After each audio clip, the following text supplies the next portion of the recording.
oknum ya, salah satu oknum wartawan juga. Nah itu perkara apa?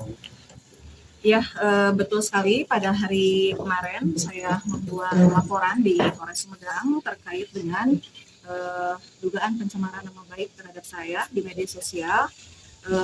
Kaitannya bahwa salah satu media online yang bernama Jurnal Ampuh memuat pemberitaan di berita online yang terkait dengan sesuatu hal yang menyangkut dengan pribadi keluarga saya dan saya merasa bahwa berita itu tidak berimbang, di mana saudara Andi sebagai wartawan dari Jurnal Ampuh tersebut, saya tidak merasa dia mewawancarai saya, hanya dari obrolan biasa dan kemudian dia memuat pemberitaan.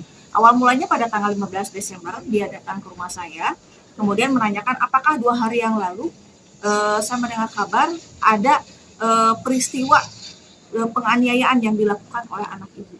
Saya bilang 2 hari yang lalu tidak ada apa-apa. Saya sedang sibuk-sibuknya melakukan sosialisasi. Jadi Anda salah sasaran, saya bilang seperti itu. Kemudian dia menyatakan lagi bahwa ada info. Saya tanya infonya dari siapa, tapi dia melindungi sumber informasi tersebut. Nah, kemudian akhirnya dia pulang. Padahal saya tahan dulu, jangan dulu pulang. Kita ngobrol dulu baik-baik, tapi dia terburu-buru pulang. Kemudian tanggal 16 muncullah pemberitaan yang dia buat di media online, tapi mungkin karena tidak ada pembacanya, sehingga dia membuat lagi pemberitaan pada tanggal 19 Desember. Pemberitaan yang dibuat tanggal 19 Desember itu, dia jabrikan ke beberapa anggota Dewan. Saya punya bukti dia kirim jabrik ke beberapa anggota Dewan, kemudian dia kirim juga ke beberapa grup di grup Facebook di Kabupaten Sumedang. Nah, dengan pemberitaan yang dia munculkan seperti itu, muncullah opini-opini yang menyerang saya. Muncullah tanggapan-tanggapan negatif yang menyerang saya, sehingga saya merasa bahwa nama baik saya, harga diri saya sudah dijatuhkan di pemberitaan tersebut. Padahal dalam pemberitaan itu tidak seperti apa yang sebenarnya. Harusnya dia melakukan klarifikasi yang berimbang, seperti itu. Nah, kemudian di dalam pemberitaan tersebut, di situ disebutkan dengan jelas anak dari seorang calon anggota legislatif dari Partai Golkar Dapil 6 yang bernama Sonia Sugian. Dengan begitu jelasnya nama saya, partai saya dari dapil mana disebutkan di dalam rilis berita tersebut. Seharusnya menurut etika jurnalis kan mungkin biasanya dipakai inisial, tetapi dengan gamblangnya nama saya disebutkan, sehingga menuai beberapa pemberitaan, sehingga di sini yang dia muat di dalam salah satu grup sampai ada baca dihaturanan linggih Ibu Sonia Sugian dan Pak Asep Sugian. Karena di sini saya dituduh menutup-nutupi kejadian. Ya. Nah, sekarang saya ingin memberikan klarifikasi kepada media apa yang sebenarnya, bahwa terhadap kejadian ini, itu adalah kejadian yang terjadi 4 bulan yang lalu, di mana saya pernah punya pegawai perempuan berinisial L, kemudian anak saya kehilangan cincin kawinnya. Bukan karena masalah cincin kawinnya beratnya hanya 10 gram, tetapi mungkin karena nilainya. Barang itu sangat berharga bagi anak saya. Sehingga didugalah si L tersebut. Karena apa? Karena ada pembantu saya yang memergoki, dia sedang masuk di kamar anak saya dan membuka-buka laci. Ketika ditanya, alasannya sedang mencari lem bulu mata. Sebetulnya tidak etis seorang pegawai masuk ke rumah anak majikan. Ya. Kemudian setelah ditanya, dia tidak mengaku, kami tidak mempermasalahkan hal itu. Tidak mempermasalahkan itu karena memang kami tidak mempunyai bukti ketika dia sedang mengandung. Nah, kemudian pada tanggal 9 September pada waktu itu, tanggal 8-nya dia WA, dia tidak akan masuk kerja karena ada kepentingan keluarga. Ya sudah, tidak apa-apa. Tanggal 9 September, saya ada kegiatan di Tanjung Kerta, suami saya juga ada kegiatan seperti biasa, dan dia datang ke kantor saya. Padahal sebelumnya dia sudah menyatakan tidak akan masuk kantor seperti itu. Dan mungkin karena ada adu kata atau perdebatan, sehingga mungkin anak saya kelepasan melempar atau seperti apa dengan gelas, sehingga menyebabkan luka. Terhadap luka yang dialami, kami langsung melakukan tindakan, dibawa ke rumah sakit sampai dibawa ke RSUD untuk tindakan di ronsen dan sebagainya. Dan kemudian ibunya datang kepada kami, saya jelaskan apa adanya, saya minta maaf kepada ibunya dan keluarganya, saya minta maaf untuk kesalahan anak kami, dan kami menyerah apapun yang mau ibu lakukan terhadap saya merasa bahwa anak saya bersalah. Tapi ibunya justru yang memberikan pernyataan kepada saya bahwa sudah, masalah ini tolong ditutup, tolong jangan sampai ada yang tahu. biarlah hanya saya yang tahu. Nanti kalau ada yang nanya akan saya bilang biar seperti itu. Yang penting anak saya dibantu pengobatannya sampai sembuh dan minta tolong anak saya nanti dipekerjakan lagi bekerja apabila sudah sehat. Nah, saya merasa bahwa pernyataan si ibu D tersebut sangat mengharukan dan sehingga saya pun menganggapnya sebagai benar-benar merasa keluarga. Nah, setelah kejadian tersebut, saya memberikan biaya. Dia mau kontrol, saya transfer. Dia mau terapi, saya transfer. Sampai harus CT scan juga saya transfer. Sampai dia kekurangan untuk masalah di rumahnya pun saya memberikan. Dan saya pun nengok datang ke rumahnya. Nah, kemudian saya lihat kesehatannya sudah bertransfer. Nah, setelah itu pada tanggal 16 saya menerima telepon dari seorang wartawan yang menyatakan bahwa ingin klarifikasi terkait masalah tersebut. Saya katakan bahwa saya siap untuk memberikan klarifikasi. Kemudian saya diundang datang ke kantornya dan saya datanglah ke kantor media FBI pada waktu itu di Tanjung Sari. Nah, di situ sudah ada keluarganya, kemudian kami melakukan musyawarah dan ternyata apa yang dia sampaikan, pihak keluarga yang dia sampaikan pada saat kejadian dengan pada hari itu ternyata berbeda 360 derajat. Yang tadinya dia menerima, dia berserah diri, dia ikhlas, yang penting diobati sampai selesai, tapi akhirnya pada saat itu dia meminta ke saya kompensasi sebesar 75 juta rupiah. Padahal kondisi anaknya sudah sembuh, kondisi korbannya sudah sembuh dan hari itu pun korban itu datang dan dilihat baik-baik saja seperti itu. Nah, karena suami saya tidak mau pusing pada waktu itu, sudah saya kasih 50 juta. Nah, dibuatkanlah perjanjian yang ditemukan akan dibayar pada akhir bulan November. Dibuatlah perjanjian pada waktu itu, kesepakatan akan memberikan kompensasi sebesar 50 juta dan akan dibayarkan pada akhir November dan kami memberikan jaminan pada waktu itu. Nah, kemudian sebelum akhir bulan November tanggal 29 mereka menanyakan lagi kapan akan realisasi. Kemudian karena pada waktu itu saya kondisinya sudah sangat capek habis kegiatan, suami saya hadir pada saat itu, hadir memberikan apa yang dibuat di dalam perjanjian tersebut, merealisasikan dan sudah selesai. Ada foto, ada video, ada bukti surat pernyataan yang ditandatangani di atas materai oleh semua pihak dan itu permasalahan sudah selesai.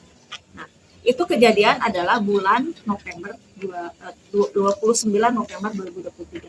Pada tanggal 15 November datanglah seorang wartawan dari Jurnal Ampul yang bernama Agus. Dia menanyakan hal yang tadi bahwa 2 hari yang lalu ada kejadian, kami jawab tidak. Nah, kemudian setelah itu muncullah di media sosial, di beberapa akun ya, di beberapa grup Facebook dan juga di aplikasi. Sehingga atas perbuatan wartawan tersebut, saya merasa dirugikan nama baik saya, merasa dicemarkan nama saya, apalagi ini dilakukan di media sosial. Sehingga pada hari kemarin saya membuat laporan di kepolisian di Polres.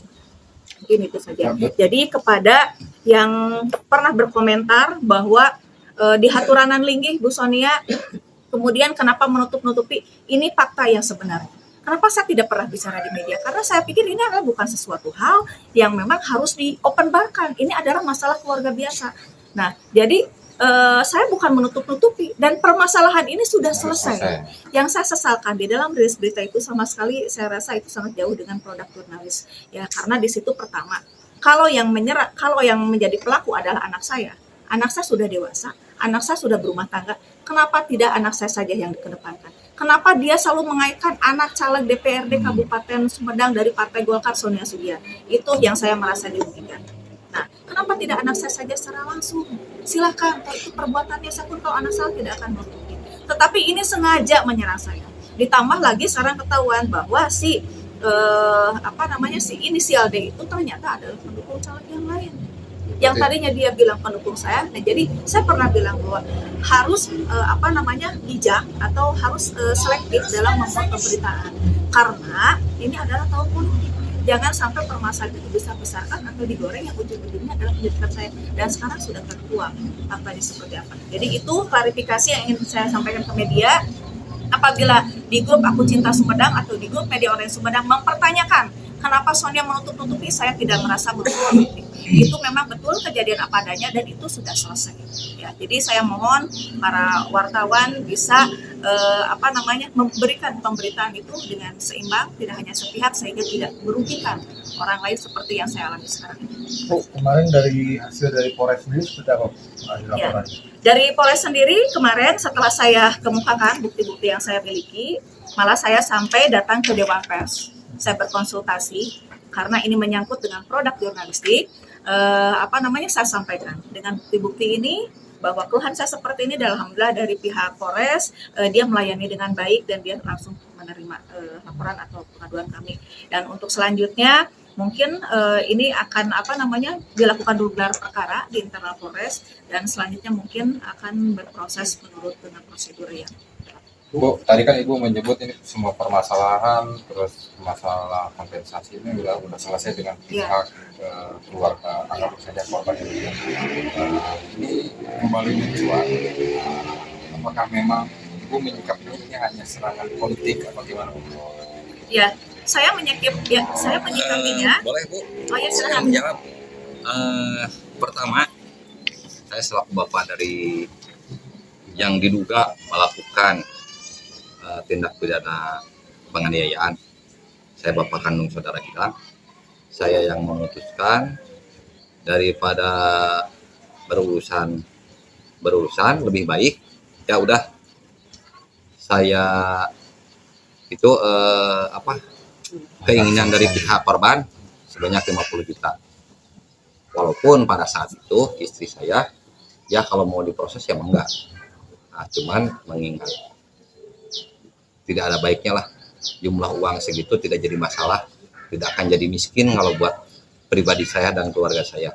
Nah, saya menyikapi wartawan yang tadi, saya menduga ya, karena ada bahasa dia pada saat mau pulang, ini gimana rilis ini, dia datang, gimana rilis ini, karena sebelum ketemu istri saya, sebelum ketemu saya, dia ngirim WA dan mengirim rilis. Cuman sayang keburu kehapus dengan sendirinya. Tapi bisa dicek ini di HP saya. Dia ngirim rilis yang menyudutkan istri saya.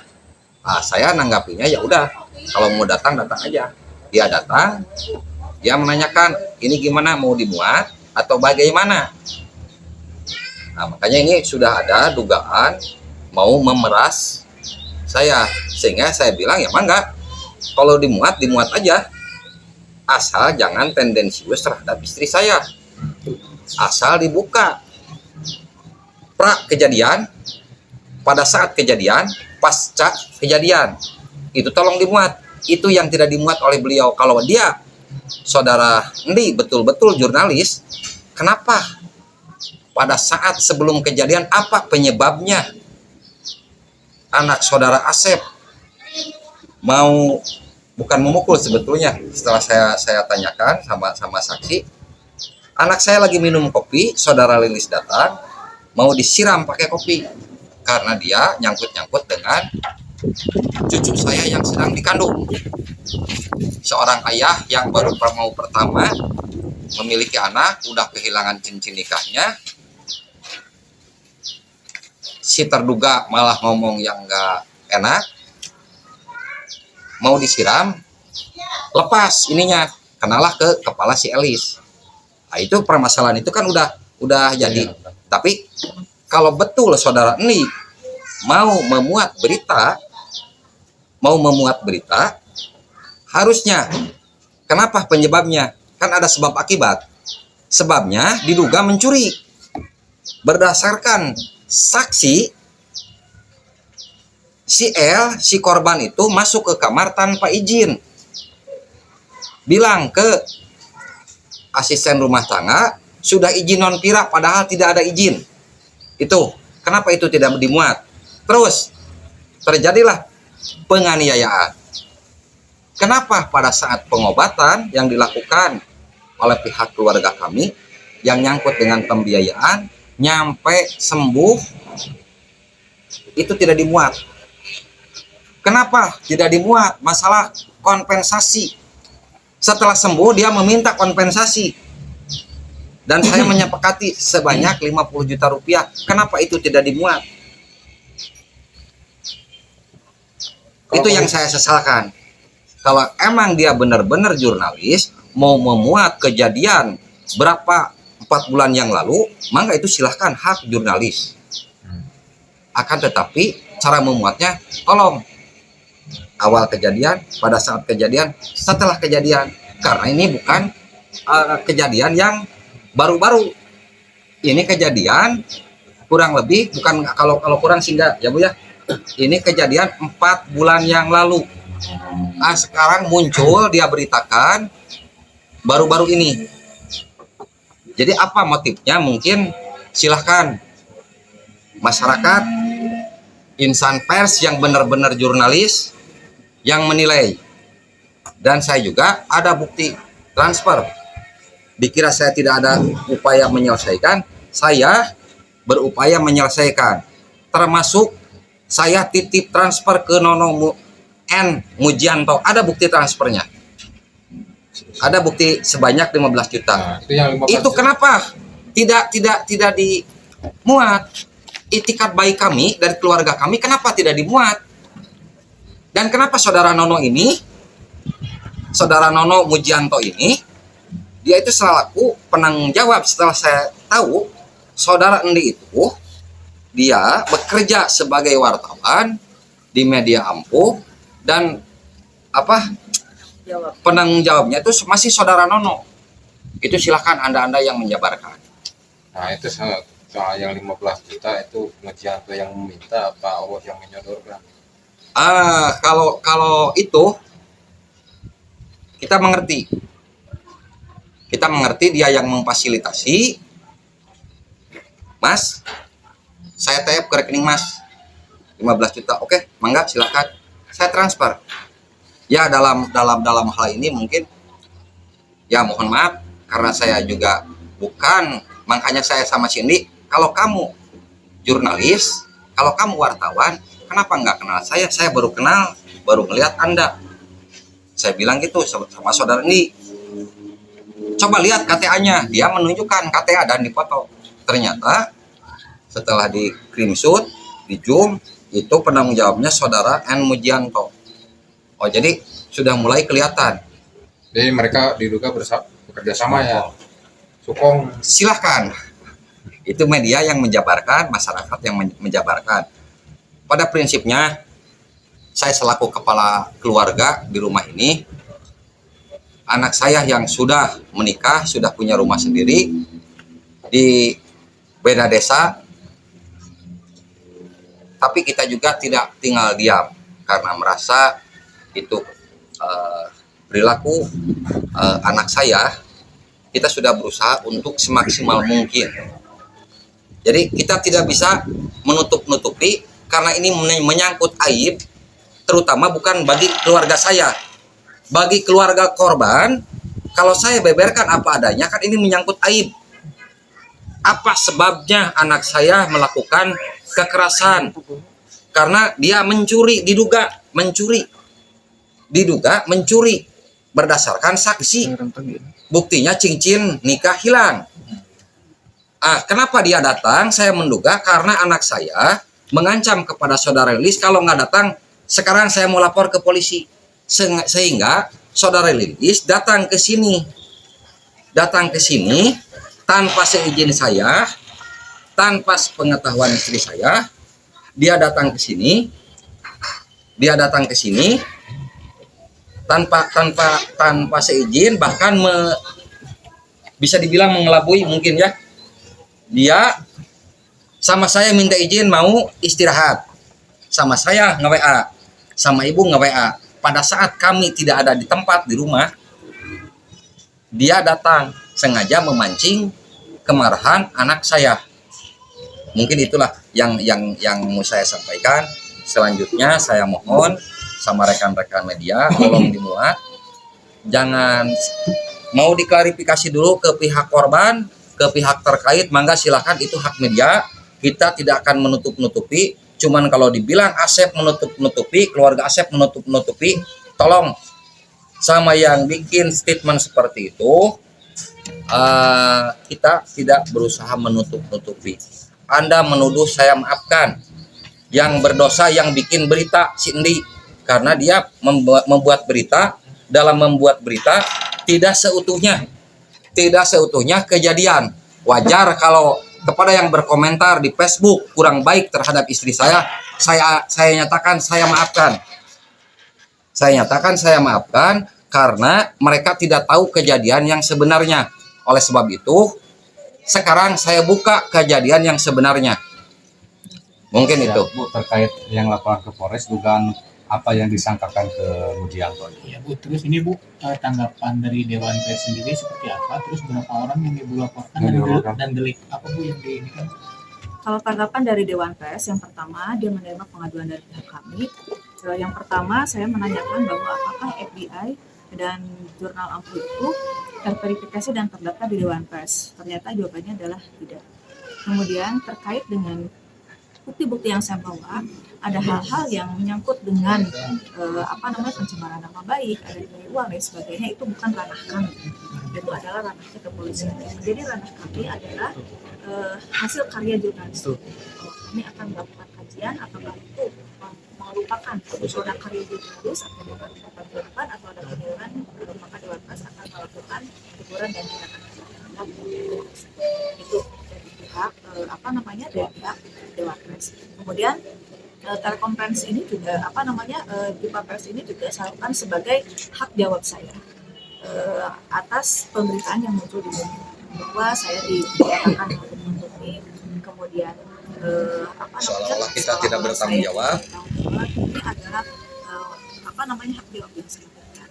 Kemudian tentang dugaan yang dilaporkan itu sepenuhnya saya hanya mengungkapkan fakta dan kronologis kejadian beserta bukti-bukti yang sudah kami sampaikan. Soal nanti akan masuk pasal berapa itu mungkin kewenangannya ada di pihak kepolisian. Jadi saya tidak bisa mengintimidasi kepolisian atau siapapun. Saya memberikan rekomendasi kepada kepolisian untuk meneliti, untuk menggelar dan apakah ini masuk dalam pasal berapa. Jadi saya serahkan sama Bu, berarti yang dilaporkan berapa orang? Siapa aja? Sementara Sydney kan. sementara saudara Jadi kemarin lapornya diterima sama Polres. saya sudah Ini tanda terimanya. Ini bukti. Tapi Bu, Nah, itu nanti. Pak, ya, itu Pak, biar kita lihat sini Pak. Oke. Oke, mantap.